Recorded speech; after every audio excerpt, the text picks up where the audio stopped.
I'm going to ask Ms. Harrison a quick question, that any taxpayer funding should be opportunity, should not be discriminatory. Correct, right?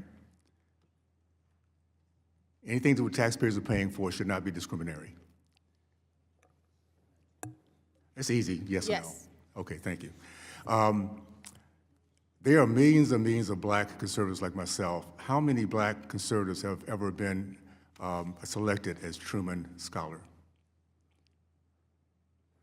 Sorry, is that to me, sir? Yes.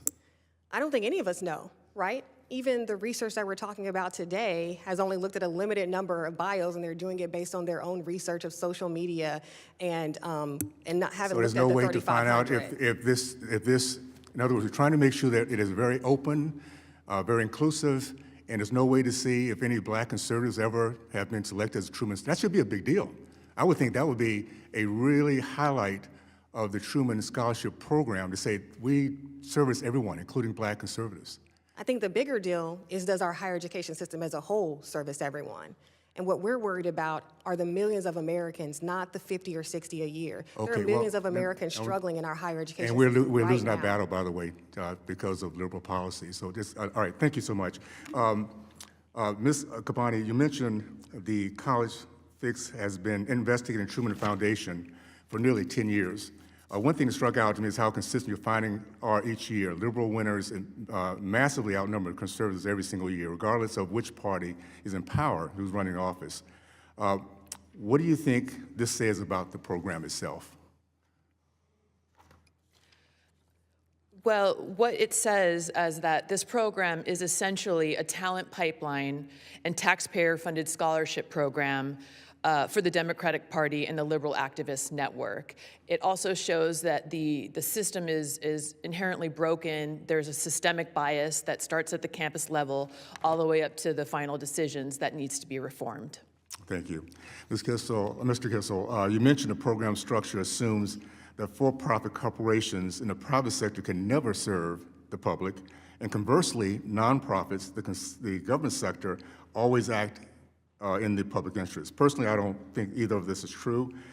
Can you say more about why some types of for-profit work perhaps could count towards Truman public service requirements? Thank you, Mr. Chairman. Whenever there's a voluntary transaction, both sides are better off. That's Econ 101. When any public company or for-profit company is contributing to the public by selling goods and services that people want, they're engaging in a kind of public service. But maybe more to the point, lots of companies have a public service component to what they do. They'll have a philanthropy arm, they'll have a community outreach arm. And if you are in a field where you're helping the public, it shouldn't matter whether the structure of your organization is for-profit or nonprofit. Thank you. Okay, I'm going to yield back my time now to the ranking member recognized for the purpose of questions and witnesses. Thank you, Mr. Chairman. When students dream about college, they shouldn't be left wondering whether the federal government will still be there when they arrive, wondering if the Department of Education will be open, or wondering if the programs they rely on, Pell Grants, campus support programs, HBCU funding, will still exist by the time they graduate. I spent more than 40 years in the classroom as a professor, and I know that uncertainty by itself can derail a student.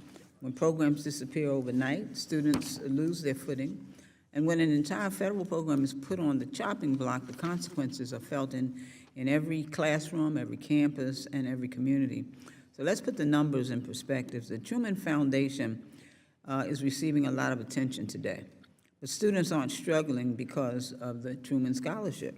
They're struggling because Congress passed a law that gutted Pell, slashed student aid, and weakened the support systems that help low-income and first-generation students stay enrolled. And while we debate a scholarship program that has supported public service for nearly 50 years, we're watching in real time the federal government dismantle the U.S. Department of Education. The Trump administration has laid off nearly half of the department's workforce. It's canceled and withheld billions in grants, and it's signed interagency agreements to move critical functions, including the entire Office of Post-Secondary Education, out of the department altogether. Well, that's not reform. That is a retreat from our responsibility to students. So let me turn to our witnesses. Ms. Harrigan, the Truman Foundation could receive roughly $30 million in federal support over 10 years. But H.R. 1, which my colleagues supported, cut $284 billion from education over that same period. So can you speak to the relative importance of that $30 million compared to the scale of the $284 billion in cuts? And what does that difference mean for students, for institutions, for the future of federal support for higher education? Absolutely. It's a drop in the bucket. The billions of dollars, hundreds of billions of dollars that we spend every year, the hundreds of billions of dollars that are going to be cut because of this bill, those cuts are going to fall directly on students, families, and institutions. Students are going to have to make hard decisions about whether they can go to college, stay in college. Folks are going to have to make hard decisions about how they're going to manage their student loans with the debt that they currently have. Parents are going to have to make hard decisions about whether they can afford to send their kids to school. Schools are going to have to make hard decisions about what programs they're able to keep, some of them whether they're even able to stay open with these changes. We should be very concerned. We know that there's an affordability crisis in higher education. We know that there's a student debt crisis and that is disproportionately burdening families of color, low-income students, veterans, women, all the folks who are disproportionately harmed when we make these huge cuts. This bill doesn't make life easier or make higher education more accessible for any of these communities. It puts it further out of reach. So thank you. And my colleagues have talked a lot about eliminating the Department of Education, but I'm not sure the American people understand what the department actually does for students. So let me ask, can you tell us what the Department of Education does for college students, for institutions of higher education? And can you talk about the negative impact that these layoffs, grant cancellations, interagency transfers have already had, especially on campuses trying to serve students, and how will the continuing dismantling of the department affect our most vulnerable students, low-income students, first-generation students, and students of color?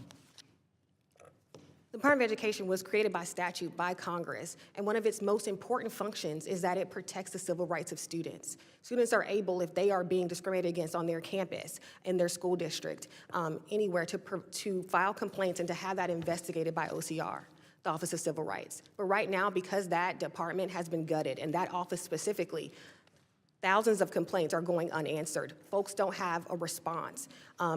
Last year alone, there were 23,000 complaints made to the Office of Civil Rights. Many of them are still open. Folks have submitted complaints this year. There is no continuity. They have no idea who their case officer is. There is no idea for next steps. And that impacts the schools and institutions as well. Many of them are waiting for guidance on what to do next. They're waiting on guidance on how to handle this. They're trying to do the right thing, but they don't even have anyone they can contact at the department. So let me ask you about the dismantling of this department and the transfer of elimination of core programs and how it affects HBCU's ability to serve their students and strengthen their campuses and continue their mission. Anytime we try to move broad swaths of a program, we saw this already with the transfer of the Office of Career and Technical Education. There were disruptions in funding, disruptions in the system. All of this takes time to implement. It's not something that can be done overnight. We see this moving to departments where they don't have the expertise, the resources, the years of experience with these programs. And so there are going to be funding disruptions, and that will be most felt by the schools that are most under-resourced. Thank you very much. Mr. Chairman, I yield back. Thank you. I'd like to now recognize my friend from New York, Ms. Stefanik, who is actually a former member, a board member of Truman. Thank you so much, Chairman Owens. Thank you for the witnesses for being here today. I've been tracking these issues quite closely and your work for some time, and most recently as a sitting board member of the foundation, and the first board meeting will be right after this hearing in about 5 minutes. I sent a letter to my fellow board members on May 28th of this year raising serious concerns regarding the ideological bias and impartiality of the scholarship selection process. So I have a few questions for some of the witnesses. Mr. Kissel, based on your work examining ideological issues in higher education, what are the inherent risks to a congressionally established scholarship program like the Truman Foundation when public reporting suggests its selection process may be prioritizing ideological alignment over the merits of leadership and public service? Thank you for the question. Every government body can easily be captured by politics and ideology. Non-governmental bodies can as well. But the problem is especially acute for organizations like the Truman Program, where the members of the foundation are political members. Thank you. Ms. Kabani, do you believe that the foundation's current lack of transparency in its selection criteria and the makeup of its selection committees make it vulnerable to political and social activism rather than those committed to broad, nonpartisan public service? Absolutely, that can have an impact on who they decide to send forward as the candidates and the fellows. Also on the campus level, those that are deciding who gets put to the regional committees. I mean, they're professors, and we all know 30 to 1 professors are liberals, so they're obviously going to advance candidates who have beliefs and pet causes that they love and they support and they want to see funded. So the bias actually starts at the campus level and then goes to the regional and the final two. So it's really systemic. Thank you. Dr. Hess, I have questioned the will and commitment of the Foundation's board to maintaining ideological neutrality. What specific actions or policy changes should the board and the Foundation immediately implement to restore public trust and demonstrate a genuine commitment to political and ideological neutrality in their selections? It's a great question. Look, and it's important for folks to understand why this matters so much. The Truman Fellowship exists as a model of how we want to encourage young Americans to engage in public service. We want young leaders who can model the breadth of good faith disagreement in this country, who can bridge divides, who can lead us forward. We cannot do this if half of the nation is not at the table. So what kinds of changes are necessary? One, look, the Truman program ought to understand its primary mission as making sure it is inviting all Americans to the table. It needs to recruit aggressively on campuses where it is not currently getting submissions. It needs to make sure it is reaching out to networks it may not have already tapped. There needs to be public transparency and scrutiny about the processes.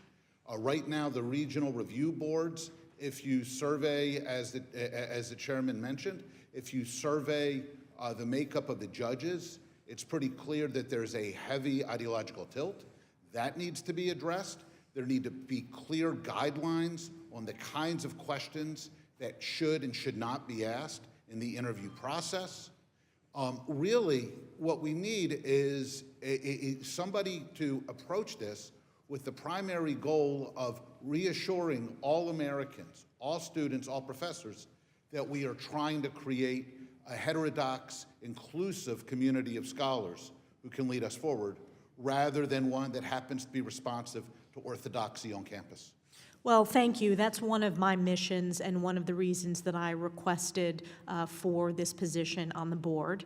And I've been deeply concerned. One of the most egregious examples is there was a 2025 Truman Scholar who publicly espoused for support for Hamas, a U.S.-designated foreign terrorist organization. As you know, I've been a leader in combating anti-Semitism in the higher education space, and we need to address this rise of anti-Semitism with some of the recipients of the Truman Scholarship Program. So thank you very much. Look forward to working with you to try to implement many of these policy reforms, and I yield back. This is a very insightful, I would say, a very timely hearing. As I was listening to the comments, there's 4 things that I wrote down that is very, very evident as we look at it. One is, number one, our country is built on the concept of freedom of speech. That's who we are. We're that people that might disagree, but if we feel confident about ourselves, our education, we can have tough conversations knowing that in the long run, if we just were respectful and thoughtful, that we can bring somebody to our side. I also realize this. Numbers don't lie. Number 2, those numbers, whether it be 14 to 1 against conservatives or 56 to 1, depending on the what's looked at, is very, very discriminatory. It says very simply that the Truman Committee in this entire process is anti-conservative. 14 to 1 or 56 to 1 is not embracive, is not bringing people into the process. And this has been a pipeline for Democrats, no question about it. So I think we have a problem here that is not, I don't think it's fixable. As we try to address it, try to have conversations, try to say, well, how can we come to this place of being fair? they change the goalposts. They go someplace else, but this is the way it will continue to work. We have something that I think is systemic. We need to, even though it's $3 million, I think it's part of this muscle memory. If we can stop wasting $3 million, we can figure out how to stop wasting 16 and 20 and 300 million, and we start here. This program is not working for our country. Our country works only when we have a diverse process of thinking, of backgrounds, and we see that's not happening right now. So I'm thankful, first of all, for this time we're having to have this conversation, for the public to see it. I thank every one of you guys for your thoughts, your study, your commitment to our country, our commitment to fairness.